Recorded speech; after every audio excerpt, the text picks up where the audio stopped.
monsieur, bonsoir, bonjour. Cela dépendra de l'heure à laquelle vous allez devoir nous suivre. Merci de nous être fidèles en suivant ce magazine d'entretien aujourd'hui qui a le plaisir de recevoir pour vous un acteur politique, Hervé Moj. Il est président interfédéral du parti politique Avenir du Congo dans la région du Grand Katanga, le parti de l'honorable Dany Banza Maloba. Monsieur Hervé Moj, bienvenue. Merci, bonjour. Eh bien, avec vous, on va non seulement décrypter les grandes questions d'actualité, mais revenir également sur ce que vous êtes, évidemment, en termes de découverte pour ce qui est de cet entretien. Je sais pas là, d'ailleurs, qu'on va débuter cet entretien. S'il faut que je vous présente, par où devrais-je commencer? Je ne sais pas. Nous nous connaissons, je crois, depuis des décennies. Donc, je suis acteur politique tant au niveau provincial que national depuis plusieurs années. Donc, me présenter, je ne sais pas comment il faut. Peut-être ceux qui vous découvrent pour la première fois. Voilà. Je suis président interfédéral de l'Avenir du Congo, comme vous l'avez dit, de l'honorable Dany Banza. Acteur politique engagé depuis des années et candidat à la députation tant nationale et provinciale des élections qui arrivent le 23 décembre, j'espère. Et vous avez dû avoir un parcours, pour ne pas dire le jeu, que ce soit en politique ou dans le secteur privé, Hervé Moj. Quel genre d'études avez-vous faites? Licencié en relations internationales, mais venant d'une formation technique à l'ITI Gombe, où j'ai eu mon diplôme d'état en machine mécanique, machines-outils, et j'ai fait un bon revirement. Vers les sciences sociales. 60 degrés pour faire les sciences sociales, particulièrement dans les départements des relations internationales. Donc, vous êtes technocrate en politique, en diplomatie en quelque sorte. Justement. Vous avez occupé une fonction d'État, directeur de cabinet au niveau national, des ministres. Vous avez eu une expérience à ces sujets aujourd'hui. Qu'est-ce qui vous a marqué pendant ce temps que vous avez passé à ce ministère particulièrement? On découvre qu'il y a beaucoup de défis à relever. S'il faut rappeler aux téléspectateurs, j'ai été directeur de cabinet du ministre Sama Lukonde Kenge au ministère de la Jeunesse et Sport au niveau national. Et nous avions démissionné comme G7 à l'époque. Et nous sommes revenus pour continuer notre lutte politique pour l'épanouissement de ce peuple congolais qui vit dans un pays trop riche potentiellement, mais dont la population est très pauvre et tout ça. Donc ce combat-là nous a ramenés au Katanga, où nous exerçons notre politique au niveau du parti et où nous nous préparons pour les échéances à venir. Alors, M. Hervé Moj, je peux peut-être revenir avant d'aborder d'autres aspects. Qu'est-ce qui vous a poussé personnellement à passer la carrière politique? C'est une conviction, un fait du hasard ou comment on explique cela? On vient d'une famille à tradition politique. Mon premier parrain politique, c'est un oncle maternel, un fils Tchombe, qui était à l'époque à l'UDPS, Jean Diden Tchombe, qui est revenu pour travailler à l'époque avec Mobutu, mais étant dans l'UDPS. C'est le premier qui m'encadre politiquement. Et après, quand j'ai eu mon diplôme d'État, c'est un de mes oncles maternels encore qui me ramène au Katanga. Et il est à l'époque maire de la ville de Likasi. Donc, vous voyez que tout vous avez grandi dans un milieu, dans un environnement purement politique. Et bon, peut-être que c'est inscrit aussi dans l'ADN, parce que bon, c'est notre passion. Sans la politique, on ne sait rien faire. Puisqu'il n'y a pas que vous, même un de vos jeunes frères est également actif en politique. Comment on explique? Vous êtes très actif votre jeune frère également actif dans la politique? Bah, évidemment, c'est peut-être dans l'ADN familial. On a eu des parents, des grands-parents qui étaient très actifs en politique. Un de nos grands-parents, déjà à l'époque, avec Moïse Tchombé, il était ministre des Finances ici et puis à Kinshasa. Voilà. Alors, on revient à la lumière du Congo, le parti où vous êtes président interfédéral. Alors, où en est-on avec la cause sur l'état de santé, son fonctionnement et voilà, en quelque sorte. Vous êtes un habitué du parti parce que très souvent vous couvrez nos activités. Vous savez que nous avons une permanence sur 30 juin à Kimbangu qui est opérationnelle, qui fonctionne. Nous avons un parti très actif, implanté dans toutes les communes de la ville de Lubumbashi, à Kasenga, à Likasi, à Kolwezi, à Sakanya, à Mukambo, un peu partout, Lubudi, dans toutes les 4 provinces issues du Grand Katanga. C'est ce qui démontre même les noms des candidats que nous avons présentés dans toutes les circonscriptions presque du Grand Katanga. Donc cela démontre que le parti est très actif, il fonctionne et le parti a beaucoup de cadres et cela peut me permettre de dire que notre parti, le parti de l'honorable Daniel, quel que soit les dernières situations que le parti a connues avec les départs au niveau de la ville de Lubumbashi, le parti continue à fonctionner comme auparavant. Connaître des départs, je ne sais pas, peut-être c'est trop dur. Une ou deux personnes qui partent, c'est pas grave pour un parti. Nous regrettons, c'est des collaborateurs qui ont passé du temps avec nous. Mais bon, en politique, les alliances se font et se défendent. Donc il était arrivé peut-être pour eux le temps d'aller s'épanouir ailleurs qu'au niveau du parti. Mais cela n'a pas handicapé et permet au parti de fonctionner comme il se doit. Donc nous sommes là en très très bonne santé. Alors, vous-même, M. Aveno, je rapprends, c'est vrai que vous avez posé votre candidature au niveau national et provincial. Pouvons-nous savoir les motivations qui vous poussent, vous, personnellement, à pouvoir avoir cette idée de postuler? Qu'est-ce que ça vous fait dans votre sentiment?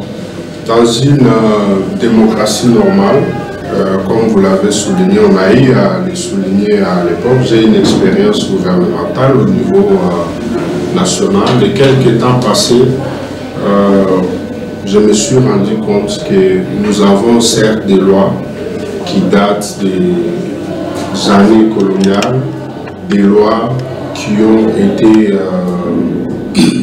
modifiées, mais qui souffrent dans leur application d'un sérieux de la représentation nationale au niveau de l'Assemblée nationale. Et au niveau provincial aussi, dans les assemblées provinciales, les provinces connaissent beaucoup de défis. Ils peuvent légiférer, faire des édits pour faire améliorer certains aspects de la vie de nos populations. Et ce constat, aujourd'hui, d'aucuns ne cessent de dire que nous avons un Parlement qui est comme une caisse de résonance de l'exécutif. On ne sent pas une séparation de pouvoirs réels entre l'exécutif et le législatif. Or, dans une démocratie classique normale, le Parlement est pratiquement l'institution sacrée qui détient tout le pouvoir. Ce n'est pas par hasard que le gouvernement, par le Premier ministre, va présenter son programme de gouvernement là-bas. Le budget est défendu au Parlement et tout ça parce qu'on estime que la représentation nationale, par ses députés, évidemment d'une certaine qualité, peuvent influer positivement sur le vote du budget qui représente pratiquement un programme gouvernemental. Donc si vous avez un Parlement avec des députés ayant des niveaux intellectuels très faibles, c'est très difficile de comprendre certaines choses. Parce qu'aujourd'hui, il y a beaucoup de défis. Les parlements, les gens pensent que ce sont les plénières. Non, en réalité, les parlements, c'est plus des commissions spécialisées qui fonctionnent dans tous les domaines de la vie des populations. L'environnement, la santé, l'eau, l'énergie, l'électricité et tout ça. Ces domaines-là sont très complexes et je ne pense pas que si vous dites OK, aucun niveau d'études, vous amenez au Parlement n'importe qui et vous pensez avoir des résultats positifs sur les fonctionnements des institutions et même dans l'amélioration des conditions de vie de nos populations, sur les paniers de la ménagère. Je crois que c'est une illusion. Aujourd'hui, nous disons, vous allez les remarquer, il y a beaucoup de jeunes qui sont candidats, c'est-à-dire, c'est déjà une très bonne chose que les jeunes s'intéressent. Le nombre par rapport aux députés attendus, vous pouvez vous imaginer qu'on puisse avoir, par exemple, 1500 candidats ou 1000 candidats pour 15 postes à pouvoir. C'est quand même trop. C'est une compétition, c'est la démocratie, donc il faut laisser aux gens la liberté de s'exprimer. J'aimerais chuter par ce que je disais, l'engouement des jeunes, très intellectuels dans la politique, très dévoués, est une bonne chose, mais ça sera encadré. Évidemment, c'est le contexte dans lequel nous vivons dans le pays qui fait que tout le monde pense que pour être bien dans la vie, il faut venir en politique. La politique, ce n'est pas un commerce, ce n'est pas une église où on débarque de nulle part, on tombe, on dit j'ai une prophétie, je ne sais pas, parce que j'ai été à Lourdes, j'ai pris de l'eau et tout. C'est pas comme ça. On a beaucoup de parachutés parce que justement les conditions de vie ne sont pas très bien. Et l'aubaine, pour tous les jeunes, ils se disent il n'y a que ceux qui sont en politique, qui ont les moyens de l'État, ils peuvent faire des routes qui vont jusque chez eux, tout simplement parce que ils sont ministres, ils sont au pouvoir et tout ça. Donc c'est aussi une perception abusive de la chose. Et lorsque les pays vont revenir sous les rails, l'économie, les sociales améliorées, je vous rassure que beaucoup de gens vont quitter la politique parce que ce n'est pas facile d'être. Alors, puisque vous avez parlé des jeunes qui sont candidats, ne voyez-vous pas un certain conflit de génération entre l'ancienne génération et la nouvelle génération qui arrive, évidemment, en ce qui concerne ces élections qui arrivent? Ceux qui ont déjà le nom sur le terrain, des vieux, et des jeunes qui arrivent avec la volonté, mais pas une assise. Qui vous appelez vieux et qui vous appelez jeune. Il y a des jeunes, il y a des vieux, c'est vrai, mais la politique, ce n'est pas une carrière. On n'est pas en politique comme un fonctionnaire de la GECAMIN ou de la SNCC. Ceux qui sont vieux, si ils n'ont plus l'âge, ils n'ont plus le physique pour tenir et rester en politique, ils doivent en principe encadrer. Parce qu'en politique, la génération spontanée existe rarement. Il faut toujours avoir des parrains, des gens qui vous ont encadré, comme nous autres. Nous avons eu des oncles politiques qui nous ont encadrés et on a eu d'autres parrains, Mouyumba Maïla, beaucoup d'autres vieux éparpillés dans les différentes obédiences de la politique, autant au niveau provincial qu'au niveau national. Donc pour moi, il n'y a pas de conflit de génération. Le pays est appelé à survivre, même après nous. Donc les vieux qui ont commencé il y a des décennies, qui ont vieilli, ils sont en train de partir. Il y en a qui sont en train de mourir, qui sont partis. Il faut qu'il y ait une relève. Mais une relève politique, une relève générationnelle. Ça doit être une relève qui est préparée. Malheureusement, en fait, ce n'est pas évident aussi, comme dans notre province, qui est vraiment une bonne préparation de la relève sur le plan politique. C'est pourquoi les jeunes se disent, ok, comme on n'est pas encadré, on se jette d'abord. Il y en a qui vont partir, il y en a qui vont apprendre, qui vont rester en politique. C'est ça, c'est comme une école, on apprend tous les jours. Alors, on a parlé de vous, on a parlé de ACO, mais là, je voudrais qu'on aborde les aspects qui concernent l'actualité. Hervé Mouge, il y a eu évidemment cette rencontre de Genève avec les 7 leaders de l'opposition. Quelle est votre lecture personnelle à propos? le pays traverse une crise très difficile. Vous savez vous-même que quand nous quittons le gouvernement, nous revenons, nous sommes au G7, cette partie,